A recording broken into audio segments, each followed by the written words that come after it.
Okay, let's just go ahead and start. Belle. Belle's registered name is BL's Belle. She is a jockey club horse, and I'm really hoping that the vibration of the road doesn't really mess with the camera, because that's really annoying. Okay, so she's a jockey club registered mare. We did the crossover with the quarter horse, so all her foals would be appendix.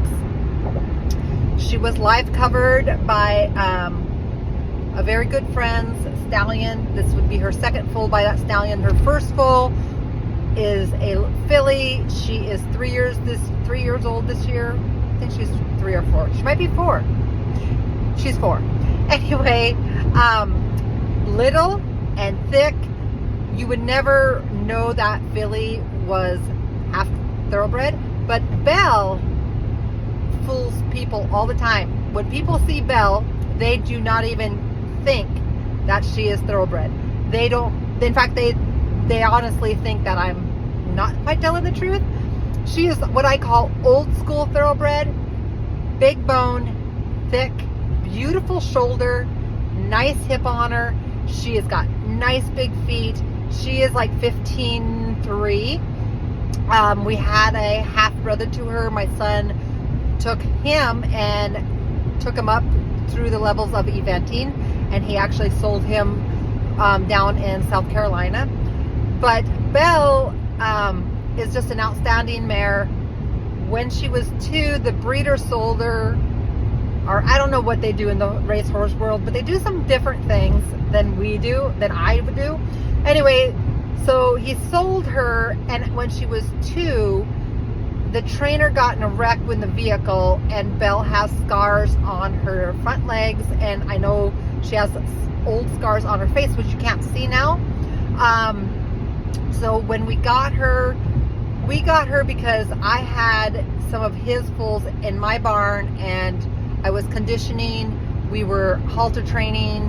We were breaking some of his foals for him during the winter, and to help offset his bill, he offered to give me Belle and a couple others.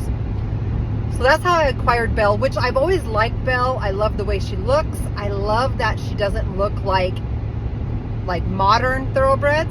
And you guys need to realize that so many quarter horses, like so many of them, if you start going through their bloodlines, most of them, I would say half, have so much thoroughbred blood in them, you would just be stunned.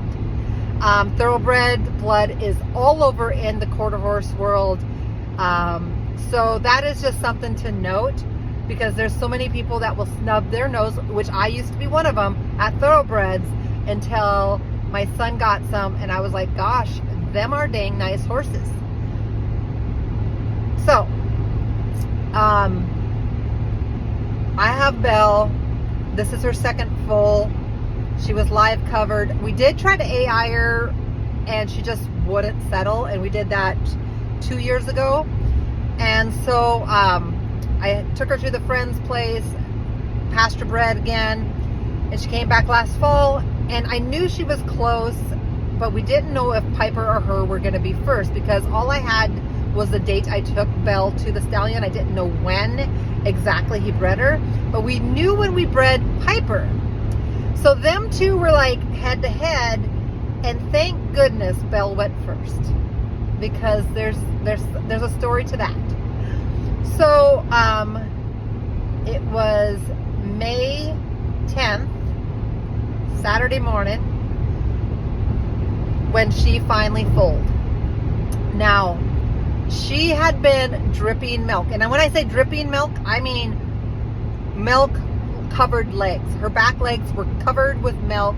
They were like scaled up because of the milk had been on her legs so much, and she had been doing that for a solid 2 weeks, just about 3 weeks. So I already knew that she wasn't going to have a colostrum.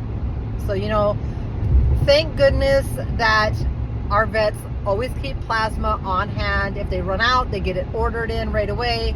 And thank goodness we have that option, because foal was born, and it was a Saturday morning. I have a camera in the barn, and I look at my phone, and I jump up and I go out there, and it's like 5 o'clock in the morning, and I have straw down in my arena, and I was like, sorry, my phone just went a little funny.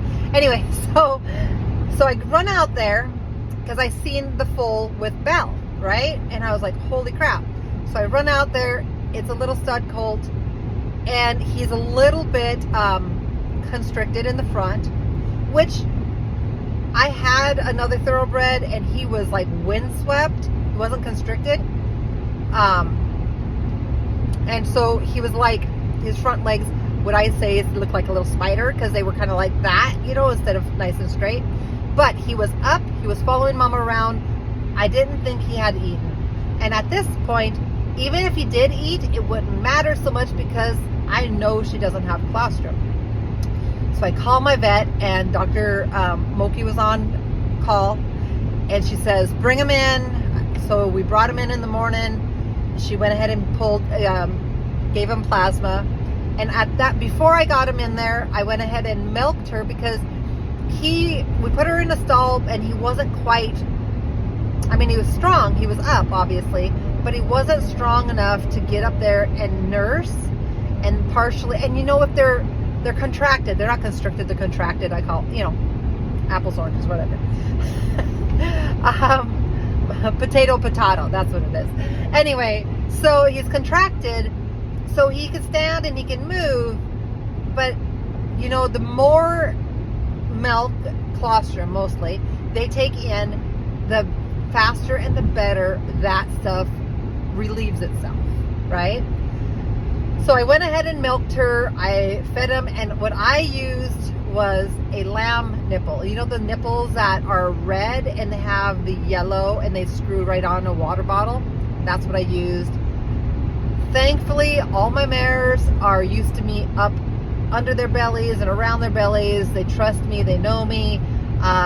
So thankful for that. So we milked her, and I was feeding him, and so we went ahead and gave, you know, him his bottle, got him his plasma, and then we did not do anything for his contracted legs in the front end, because we kept him in a stall, and he was getting better. And so then that was early Saturday morning on the 10th, and then 11th, and he looked pretty good on the 11th, which is a Sunday. And then that night, which would be early Monday morning, the next baby was born. But this baby, Belle's baby, which we have named Hero, and I will tell you why. Hero kind of went downhill on Monday morning. And we're like, what the heck's going on here, you know? And he went off of food. He wasn't nursing us. He started nursing on that Monday or that Sunday night, right? But then I noticed he wasn't eating that much, and you could tell he just didn't feel good. So Monday, you know, we just kind of like rolled with it, because we were dealing with the other foal. And then Tuesday, the vet came out to help me with the other foal. And I said, we need to pull IgG on him. I think he needs more plasma, because he's not feeling great. So we check his IgG, and it doesn't even look like we gave him plasma. His counts are horrible. So we gave him another dose of plasma. In the midst of this, on Monday, I went ahead and got meds that I was crushing and putting, you know, making like a slurry and squirting it in his mouth for his diarrhea, because he got diarrhea, which isn't strange for foals to get diarrhea if they're mare heat comes, but it was too early for mare heat, right? Remember, he didn't get any colostrum, okay?